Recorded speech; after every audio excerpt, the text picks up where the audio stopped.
com vontade, com força. Você está no culto da vitória. Boa noite a todos. Agora sim, você pode se assentar. Que a paz do Senhor esteja sobre a sua vida, sobre tudo o que você fizer. Amém? Eu vou ler um texto. Eu me propus no meu coração, a partir, eu acho que uns 3 cultos atrás, de toda vez que nós fôssemos fazer a oferta aqui no culto, eu trazer um texto bíblico, porque eu sei que a oferta é um assunto muito, como pode-se dizer, é um tabu na igreja muitas vezes. Há muitas diferentes opiniões. Só que se nós não falarmos da Bíblia, é palavra de homem. Então, por conta desse assunto, que às vezes até eu posso dizer que eu tive certa dificuldade de falar, tenho facilidade de vir aqui pregar do amor de Deus, mas tenho dificuldade de vir aqui pregar um texto sobre oferta. Mas o Senhor tem me conduzido a isso. E eu não quero pregar, eu quero somente ler o texto, e você vai ter a oportunidade de sair do seu lugar e trazer a sua oferta, o seu dízimo aqui no altar ao som do louvor. Amém? Amém? Vamos ler então, 2 Coríntios 8:6. 2 Coríntios 8:6. Isso aí. É isso mesmo? Aqui é o 9:6. Eu estava escondendo o 8. É o 9:6. Vamos ler juntos. 9:6. E isto afirmo, Paulo está falando: aquele que semeia pouco, também colherá pouco. O que semeia com fartura, também colherá com fartura. Versículo 7. Cada um contribua segundo tiver proposto no seu coração. Não traga no altar com tristeza, ou por necessidade, porque Deus ama quem dá com alegria. Versículo 8. Deus pode tornar abundante em vocês toda a graça, a fim de que, tendo sempre em tudo ampla suficiência, vocês sejam abundantes em toda boa obra. Amém?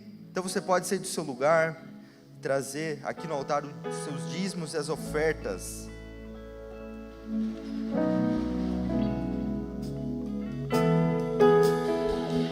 Temer porque se eu estou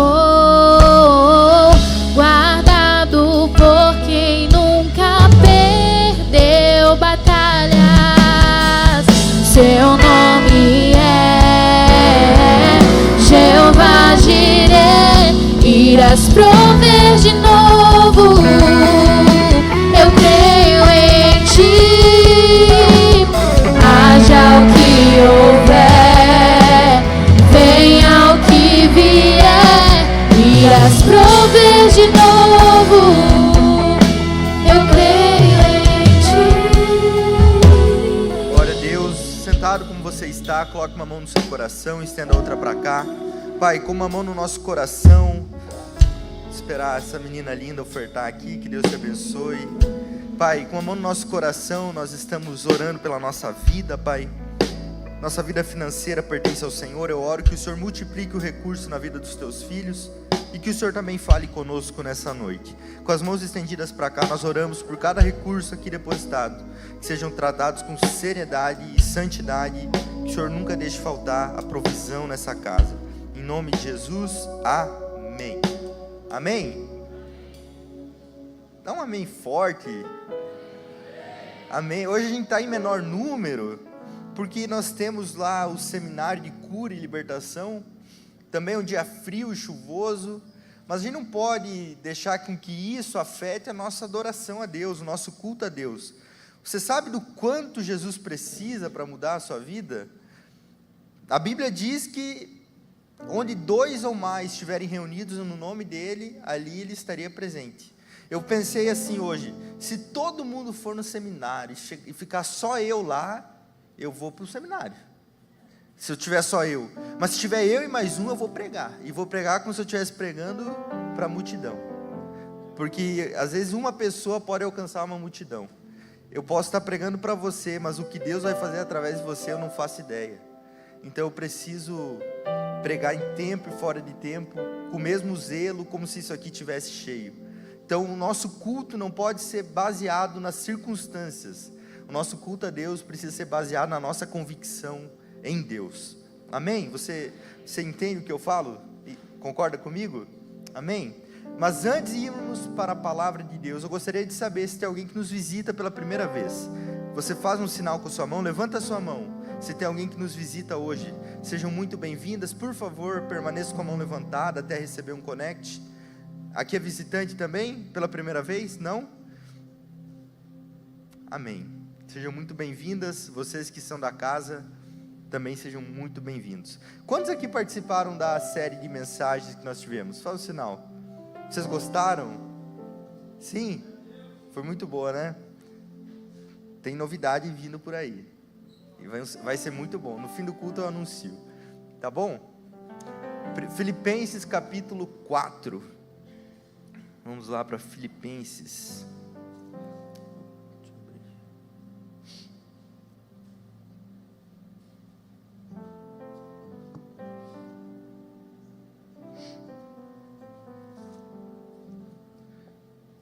Versículo 4. Você pode acompanhar comigo. Alegrem-se sempre no Senhor. Outra vez eu digo, alegrem-se. Que a moderação de vocês seja conhecida por todos. Perto está o Senhor. Não fiquem preocupados com coisa alguma, mas em tudo sejam conhecidas diante de Deus os pedidos de vocês, pela oração e pela súplica, com ações de graças. E a paz de Deus, que excede todo o entendimento, guardará o coração e a mente de vocês em Cristo Jesus. Versículo 8. Finalmente, irmãos, tudo o que é verdadeiro, tudo o que é respeitável, tudo o que é justo, tudo o que é puro, tudo o que é amável, tudo o que é de boa fama, se alguma virtude há e se algum louvor existe, seja isso que ocupe o vosso pensamento. Vamos ao 9 também. O que também aprenderam, receberam e ouviram de mim, e o que vocês viram de mim, isso ponham em prática, e o Deus da paz estará com vocês. Eu fico intrigado, porque Paulo está falando, eu estou ensinando para vocês, mas o que vocês viram de mim, vocês colocam em prática. Parece que não tem muito sentido eu falando isso, solto. Por isso que eu quero introduzir para vocês o contexto em que isso foi escrito. Essa carta é a carta de Paulo aos Filipenses. Essa carta na Bíblia, ela é conhecida como a carta da alegria. É o texto do Novo Testamento onde mais se fala sobre alegria. A carta da alegria. Quem escreveu essa carta? O grandioso apóstolo Paulo. Então Paulo escreve a carta da alegria. Aonde você imagina que Paulo estava para ele escrever algo sobre alegria? Será que ele estava num resort muito bom? Será que ele estava numa praia do Caribe? Sentado numa cadeira, pensando, nossa, eu estou muito feliz, então eu vou escrever uma carta sobre alegria para a igreja aos Filipenses, a igreja de Filipos. Ou será que Paulo ele estava numa viagem? Será que Paulo estava numa situação muito boa para ele estar escrevendo essa carta? É o que eu imaginaria. Se eu não soubesse que Paulo, ao escrever essa carta, ele estava preso em Roma, por conta da palavra de Deus. Ele foi preso porque era uma perseguição religiosa. Paulo pregava Jesus Cristo e os judeus não concordavam, digamos assim, e fizeram uma perseguição. Enfim, conseguiram colocar Paulo preso em Roma. Paulo escreveu 4 cartas na prisão: Filipenses, Efésios, Colossenses e Filemão.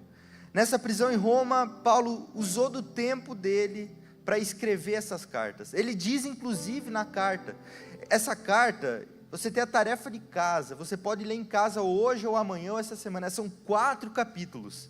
É assim, 15, 20 minutos você lê. E você vai entender um pouco do que eu estou falando aqui, porque nós vamos ficar no capítulo 4, mas a carta inteira ela é muito legal. E Paulo ele fala no início que ele gostaria de ir presente até a igreja e falar à igreja essas palavras. Mas por conta da sua prisão, que ele falou, eu nem sei se sairei daqui, ele fala, na verdade para mim morrer seria muito melhor, porque para mim o viver é Cristo, morrer é lucro. Quantos já ouviram essa frase? Dessa carta, porque ele estava preso. Ele fala, eu não sei se eu vou sair ou não vou sair, mas por conta de vocês eu creio que Deus vai me libertar, porque para vocês é melhor que eu fique, para que eu possa ensinar a igreja, e eu possa edificar a igreja. Para mim, o melhor é que eu vá, porque eu vou estar com Deus. Então aqui nós também já podemos entender algo, nós que cremos em Jesus Cristo, nós não precisamos ter medo da morte, porque quando nós morremos, nós, na verdade não estamos morrendo, nós estamos sendo promovidos para estar com Ele. Hoje nós conhecemos Ele como, Paulo fala, olhando num espelho meio embaçado, mas vai ter um dia que nós vamos vê-lo face a face, e nós precisamos desejar isso. Paulo desejava, e ele falou, eu gostaria de ter e falar isso com vocês pessoalmente, mas eu não posso, por isso eu estou escrevendo essa carta, a carta da alegria, de um homem que estava preso, e o título que eu coloquei nessa mensagem é Conselhos de um Prisioneiro. Será que nós ouviríamos o conselho de um prisioneiro? Mas vindo do apóstolo Paulo, eu creio que, inspirado por Deus, são conselhos muito úteis para mim e para você essa noite. Primeira coisa que ele fala no versículo 4, o versículo 4 é o último capítulo, então ele está encerrando aqui tudo o que ele vem falando. Então depois de falar sobre alguns problemas, que tinha duas irmãs na igreja, que não se davam muito bem, e ele falou o nome das duas, falou, vocês se ajeitem. O versículo anterior, quer ver? Você falar que eu não estou tirando com vocês, versículo 3, olha aí, versículo 2, essa é a conclusão, peço a Evódia e peço a Sintique que no Senhor tenham o mesmo modo de pensar, e ali no 3 ele conclui, então havia algumas diferenças na igreja, mas aqui não acontece isso, não é verdade? Porque eu e você somos pessoas muito tranquilas, na verdade só acontece com a pessoa do seu lado, com você não acontece, é só com a pessoa do seu lado, amém ou não amém? Amém, é um amém mais fraco, né? Mas a gente vai melhorar, porque hoje nós vamos nos alegrar em Deus, na verdade não só hoje, sempre, porque vamos lá para o versículo 4, a primeira instrução que ele fala, eu separei em 4 instruções aqui, aquilo que Paulo deixou para a igreja. A primeira delas, alegrem-se algumas vezes no Senhor. Outra vez digo, alegrem-se. Alegrem-se sempre. Alegrem-se sempre. Então não é para se alegrar só quando eu estou feliz. Então não é só para eu me alegrar nos momentos bons da minha vida, porque eu acho que todo mundo aqui só tem momentos bons na vida, sim ou não? Sim ou não? Não, mas aqui não chega nem a ser um conselho, é mais uma instrução, um mandamento. Ele fala, alegrem-se sempre no Senhor. Outra vez eu digo, alegrem-se. Alegrar, quando tudo está bom, é fácil. É muito fácil eu e você estar alegre quando tudo na nossa vida vai bem. Agora eu quero que você me explique como é que eu faço para eu me alegrar quando tudo vai mal. E aí? Como que faz? Quando as coisas não dão certo, quando as coisas não vão como nós esperamos, quando as coisas fogem do nosso controle, qual é o sentimento que vem na nossa vida? É o sentimento de alegria? Sim ou não? Não. Mas a Bíblia aqui está dizendo muito claramente que nós devemos nos alegrar sempre. E a alegria não é tão somente você sentir-se alegre, é você decidir se alegrar no Senhor, porque sempre nós temos motivo para nos alegrar no Senhor. O problema é que às vezes nós olhamos para as circunstâncias e não olhamos para o Senhor. O Senhor deseja que eu e você vivamos uma vida alegre, mesmo que venha de um homem que estava preso por causa de Cristo, escrevendo alegrem-se. Isso parece até irônico, mas eu estou aqui para dizer para você que você pode se alegrar, mesmo nos piores momentos da sua vida, e isso nós só podemos com o Senhor na nossa vida, porque se alegrar quando tudo está bom, todos nós conseguimos, todos nós, Mas quando as coisas não vão como nós esperamos, é somente com Deus que nós podemos nos alegrar. E em Deus nós temos motivos para nos alegrar.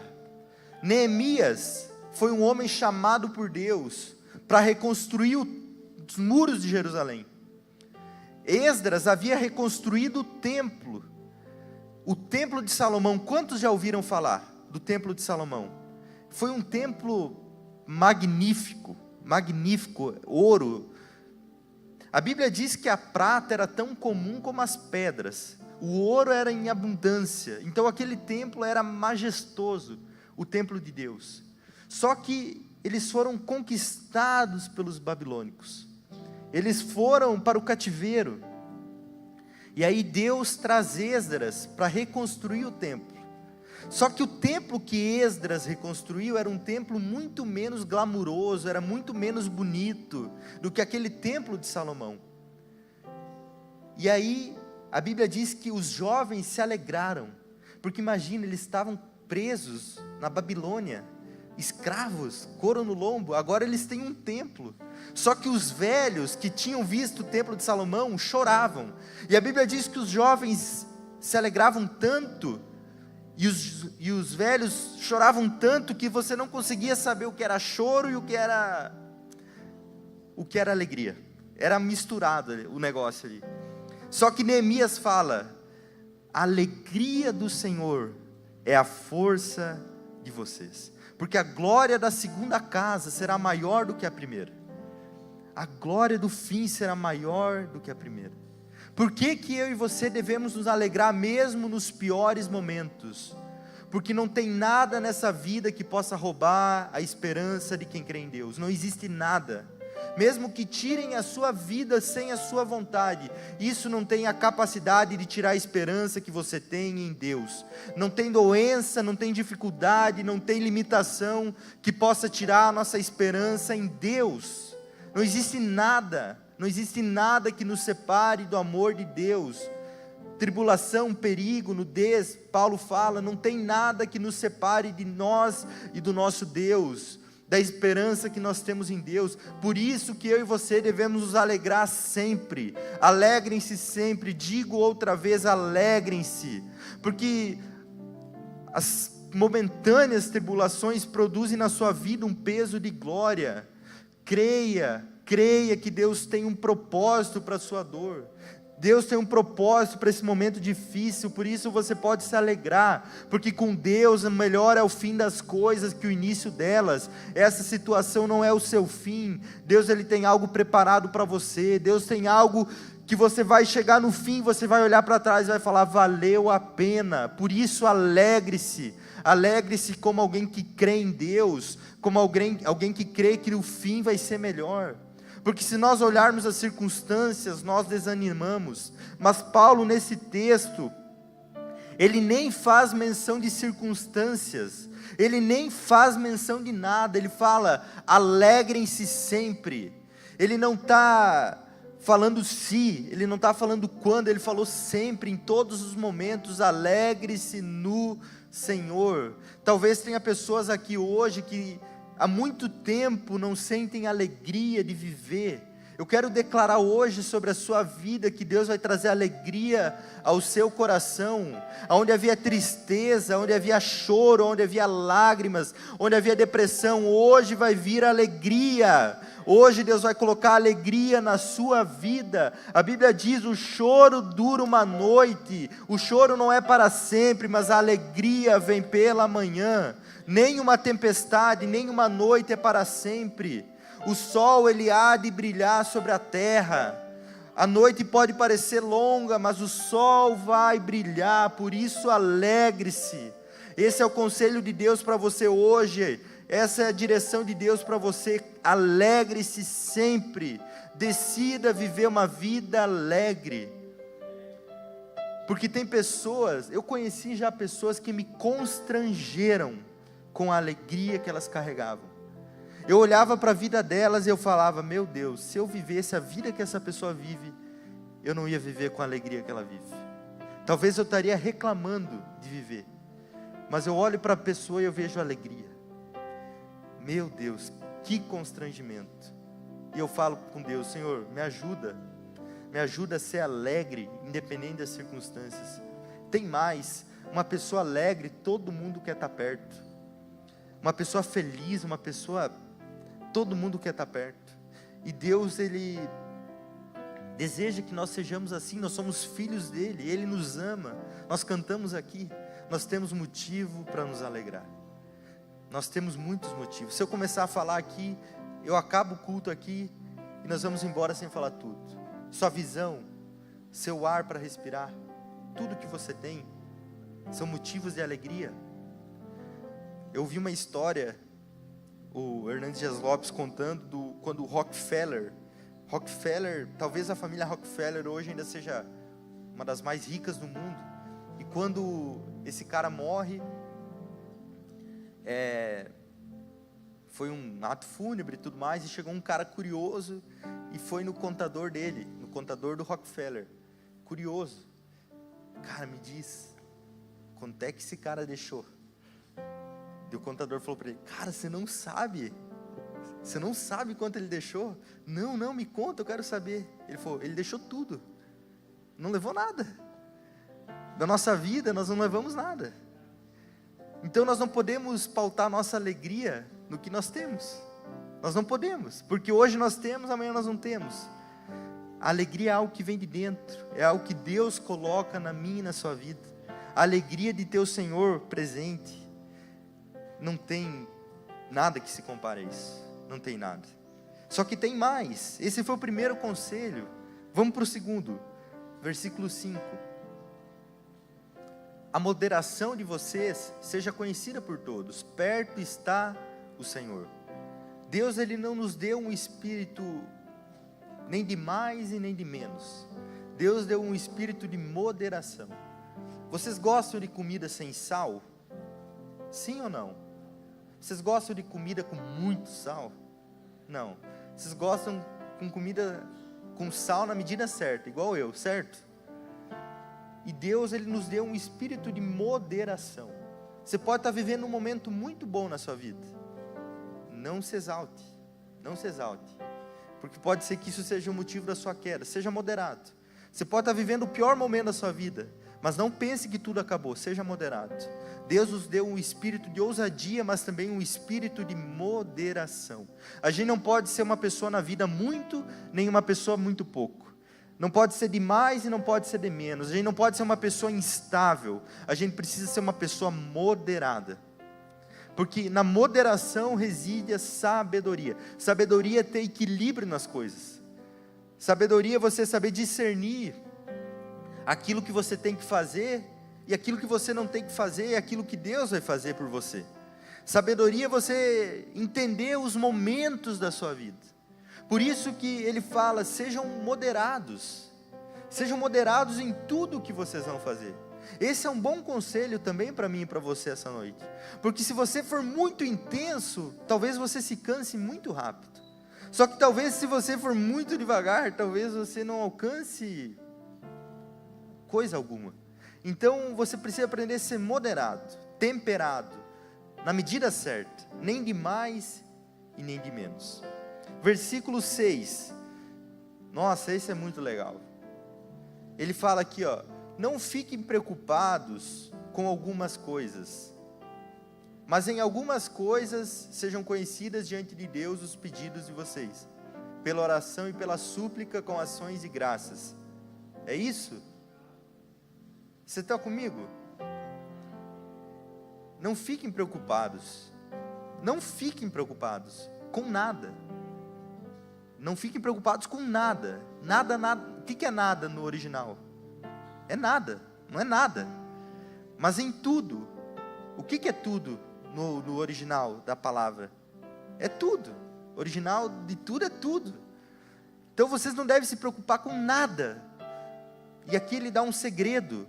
Mas em tudo. O que é tudo? É tudo. Tudo, todas as suas preocupações sejam conhecidas diante de Deus, os pedidos de vocês, pela oração e pela súplica com ações de graças. Ele fala para você se alegrar, mas aqui ele fala de preocupação. Perceba que Por você ser alegre não quer dizer que você não vai ter preocupações.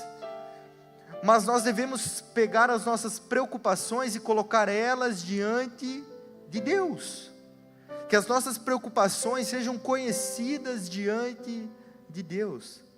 Será que nós colocamos nossas preocupações diante de Deus?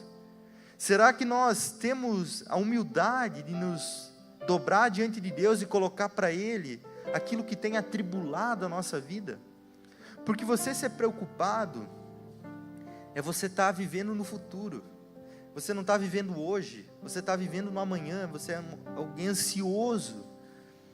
E Deus não deseja que nós sejamos assim, Ele deseja que nós apresentemos tudo diante dEle, como um filho que confia no Pai. Porque Deus, Ele está no nosso amanhã. Deus, a Bíblia diz que Ele conhece nós, quando nós éramos ainda substância informe, nós não tínhamos nem forma no ventre da nossa mãe, e Deus já nos conhecia. Você nem consciência tinha, Deus já te conhecia. E hoje nós queremos viver na força do nosso braço, mas a palavra de Deus é: não andem ansiosos por coisa alguma, por nada, mas apresentem diante de Deus, em tudo, coloca diante de Deus, busca a Deus, ora a Deus, e Deus, Ele vai se revelar a você. Deus é fiel, Deus, Ele não muda, Deus, Ele é o mesmo ontem, hoje e para sempre.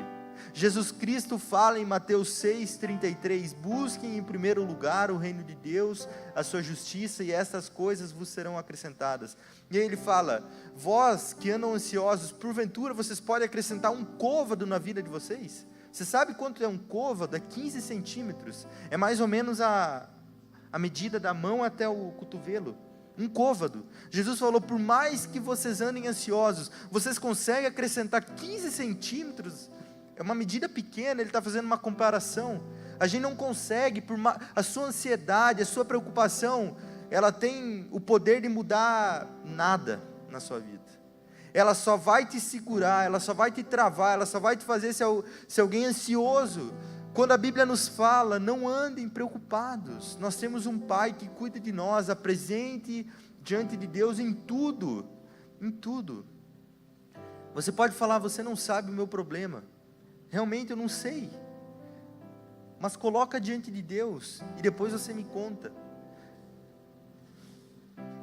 Eu creio que Deus, Ele responde oração, Ele é poderoso, não há situação que seja impossível para Ele. Então é até ilógico nós orar aqui, o Deus que abre o mar. A gente canta nos louvores, meu Deus, as letras: o Deus que abre o mar, o Deus que não perde batalhas, o Deus que criou todas as coisas, o Deus todo-poderoso. Mas aí a gente fica preocupado. Nós não deveríamos cantar isso, porque se nós cremos que Deus é todo-poderoso, que Deus não perde batalhas, que Deus, se preciso for, Ele abre o mar para você passar, se preciso for, Ele faz o impossível. Nós não deveríamos cantar isso se nós andamos preocupados. Vocês concordam que não faz sentido? Não faz, porque ou nós cremos que Deus é Deus, ou nós não cremos, porque a preocupação é uma falta de fé. Quando nós nos preocupamos, nós estamos querendo resolver do nosso jeito, algo que talvez vai acontecer ali na frente. Coloca diante de Deus, confia naquele que tem mais poder do que você, confia naquele que te criou, confia naquele que tem um propósito para a sua vida, confia naquele que sabe o seu amanhã. Em tudo, é tudo. Começa a fazer isso para você ver. Eu mesmo quero fazer isso em tudo, porque em situações da minha vida eu não oro a Deus em tudo, mas eu quero aprender a orar em tudo, nas preocupações. E se eu olhar para trás, na minha vida, eu já vejo a mão de Deus de uma maneira que eu nunca imaginaria. Talvez assim como eu, você possa dizer a mesma coisa. Será que se Deus me trouxe até aqui para me deixar aqui? Será? Será que Deus te trouxe até aqui para te deixar aqui? Será que aquele que começou a boa obra na sua vida, ele não é fiel para completá-la? Inclusive Paulo fala isso em Filipenses capítulo 1, tarefa de casa de vocês. Vocês vão ler ou não? Vamos ver quem vai ler. Vocês se comprometeram. Filipenses capítulo 1 você vai ver. Aquele que começou a boa obra na sua vida, ele é fiel para completá-la. Se Deus começou, ele termina. Não andemos preocupados. Mas antes de andar preocupado, nós devemos fazer tudo o que está ao nosso alcance. Tudo. A gente deve viver como se tudo dependesse de nós. Mas a gente deve orar como se tudo dependesse de Deus. Aquilo que você tem que fazer, você tem que fazer. Não busque a Deus por isso. Mas aquilo que Deus vai fazer, confie que Ele vai fazer e não se preocupe com aquilo que não está mais nas suas mãos. Faça o melhor com o que está nas suas mãos e dependa em Deus com aquilo que não está nas suas mãos. Não se preocupe, viva confiante que você fez a sua parte e Deus vai fazer a parte dele. Confie em Deus, creia em Deus, porque o contrário da preocupação é confiança. O contrário de andar ansioso é confiar, é ter fé. Que eu e você possamos crescer em fé. E a Bíblia diz que a fé vem pelo ouvir e ouvir a palavra de Deus. Comece a fazer isso. Quando a preocupação quiser entrar na sua vida, tomar seu coração, vá ler a palavra de Deus. Eu tenho certeza que Deus vai falar com você, de uma maneira clara e nítida, e você vai lançar sobre Ele as suas ansiedades, as suas preocupações, porque Ele, meus irmãos, tem cuidado de vós, mesmo quando nós não vemos. Você talvez nem saiba, eu nem saiba, de tanta coisa que Deus me cuidou, para eu estar aqui hoje, tanta coisa poderia ter acontecido, mas nós estamos aqui. Para fechar, versículo 8, olha o que Paulo fala: finalmente está acabando o culto, vou poder ir para casa. Não é isso que ele está falando. Finalmente ele está concluindo aquilo que ele começou. Alegrem-se, sejam moderados, não andem preocupados. Para finalizar, cereja em cima do bolo, tudo que é verdadeiro, verdade, tudo que é respeitável, tudo que é justo, tudo que é puro, tudo que é amável, tudo que é de boa fama, tudo que é de boa fama, se alguma virtude, 7 atributos eu contei, se alguma virtude há, se algum louvor existe, seja isso que ocupe o pensamento de vocês. Paulo ele usa 2 filtros aqui, 2 filtros ele fala. A gente tem que analisar tudo, todas essas coisas, verdade, respeito, justo, tudo que é puro, tudo que é amável, de boa fama, se tem alguma virtude. Nós podemos controlar os nossos pensamentos. Nós não podemos deixar os nossos pensamentos nos controlarem. A Bíblia diz que o inimigo, ele lança dardos inflamados. Dardos inflamados. Não é só um dardo, é um dardo com fogo. Se um dardo com fogo chega onde tem palha seca, o que acontece? Pega fogo. É isso que ele quer. Ele lança setas inflamadas para que nossos pensamentos sejam pensamentos de mal e não de bem. Só que a Bíblia diz que nós podemos controlar os nossos pensamentos. Você não pode controlar o que vem à sua mente. Por exemplo, vou dar um exemplo para ficar mais claro.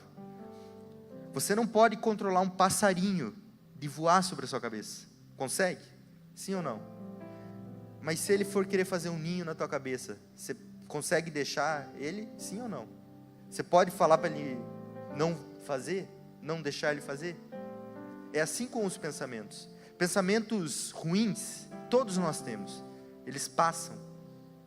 Mas nós não podemos deixar esses pensamentos tomar a nossa mente, invadir a nossa mente, dominar a nossa mente, fazer com que as nossas atitudes se tornem pensamentos, porque a Bíblia diz, primeiro pensa, vai para o coração, aí bola um plano, aí é o pecado. É assim que o pecado acontece assim, nasce aqui, vai para aqui. Mente e o coração na Bíblia é a mente. Não é o coração que bombeia sangue, é a mente, os nossos pensamentos. Então começa aqui para depois a pessoa agir. Não pense que essas loucuras que nós vemos acontecer, o cara, o que eu fiz? Não é assim. O cara pensou, o cara planejou, o cara idealizou, porque deu vazão a pensamentos ruins. Mas eu e você não devemos olhar para o que é ruim. Aqui ele está orientando: olhe para o que é bom, foque no que é bom, coloque seus olhos naquilo que é bom, naquilo que é verdadeiro, naquilo que é puro. E ainda ele fala no fim: depois de tudo isso, você olhar essas 7 características, você vê se tem virtude e se tem algum louvor, e seja isso que ocupe o pensamento de vocês, porque tudo que a gente pensa, a gente realiza. Tudo que está aqui, uma hora ou outra vai sair para as nossas atitudes. Talvez você não gosta da vida que você está vivendo. Começa a analisar os seus pensamentos. Se você vai ver que aquilo que você vive é um produto do que você pensa. Você está vivendo aquilo que está passando na sua cabeça. Por isso que nós não devemos pensar: isso eu não consigo, isso eu não posso, isso não é para mim. Nem falar isso sobre pessoas da nossa família, da nossa convivência. Principalmente se é uma mãe ou um pai falando para um filho: não fale isso. Fala que você pode, você consegue, você vai chegar lá, você vai ir bem. Lance palavras de vida. A Bíblia diz que o poder da vida e da morte está no poder da nossa língua. Só que a gente não consegue falar nada que antes não passou pelos nossos pensamentos. Não consegue, você não consegue. Se eu falar aqui para você agora: não pense num leão branco, você vai pensar num leão branco. Se eu falar: não pense num carro roxo, você pensa num carro roxo. Porque o nosso cérebro, ele não entende não. Ele não entende não. Eu posso falar: não é um não faça, é o faça. A gente tem que mudar isso, a gente começar a pensar o que a gente pode. O sim, o que é bom, o que é verdadeiro, o que é amável, o que é puro. Se tem boa fama, nisso pensai. Isso ocupe o pensamento de vocês. Cuidado com o que você enxerga, com o que você ouve. Tem coisas que eu vejo e escuto que eu não gostaria de ouvir. Sinceramente, eu não gostaria de ouvir, mas eu escutei, não foi minha decisão. Mas aquilo que eu posso decidir, eu quero me alimentar de coisas boas. Então eu estou fazendo um trabalho manual, eu estou ouvindo alguma coisa que me edifica, eu estou ouvindo alguma coisa que vai trazer algum crescimento para mim. Eu estou em casa, eu vou fazer algo que faça com que meus pensamentos sejam pensamentos bons. Porque se você se enche de sujeira, não tem como, a conta não fecha. Nossa cabeça pensar em coisas boas, não tem como. Que nós tenhamos muito cuidado. Hoje nós temos, é tudo muito explícito, hoje é tudo muito fácil. Hoje na palma da nossa mão a gente pode ir do céu até o inferno. Tem coisa boa e tem coisa ruim, nós precisamos aprender a filtrar, ser inteligentes, ser moderados, ser pessoas que pensam em coisas boas, no que é verdadeiro, no que é justo, porque às vezes eu e você temos falhas de caráter, mas porque nós estamos pensando em coisas que não deveríamos. É simples. Por que devemos pensar o que é verdadeiro? Porque quando eu for falar alguma coisa, o que eu vou falar? Eu vou falar a verdade. Por que nós devemos pensar no que é justo? Por que pensar no que é justo? Porque quando você for fazer algo, você vai fazer algo justo. Não é algo para lesar alguém. E tem mais. A Bíblia diz que aquele que pensa numa armadilha, cairá nela. As pessoas que vivem pensando em dar perna no outro, eles mesmos caem na própria perna. A pessoa acaba sozinha. Você não precisa fazer nada, ela se acaba sozinha. Por isso que eu e você não precisamos ficar pensando em vingança. A vingança pertence ao Senhor. A vingança pertence a mim, diz o Senhor. Ele recompensará. Coloca as coisas na mão de Deus e pensa no que é bom, pensa no que é amável, e você vai ver como a sua vida vai ser diferente. Amém? Amém? Vamos se colocar em pé? Pai, obrigado. Obrigado pela Tua palavra. Obrigado, Pai, por essas orientações. Porque nós sabemos, Pai, que mesmo nos momentos mais difíceis, Pai, a Tua paz, ela está disponível. A paz do Senhor, que excede o entendimento. Pai, toma a vida de cada um aqui essa noite. Guarda a vida, o coração de cada um, os pensamentos, Pai. Conduz cada um, Pai, no caminho de vida, Pai. Livra eles dos caminhos de morte. Que a vontade do Senhor se cumpra na vida de cada um. Em nome de Jesus. E a igreja diz...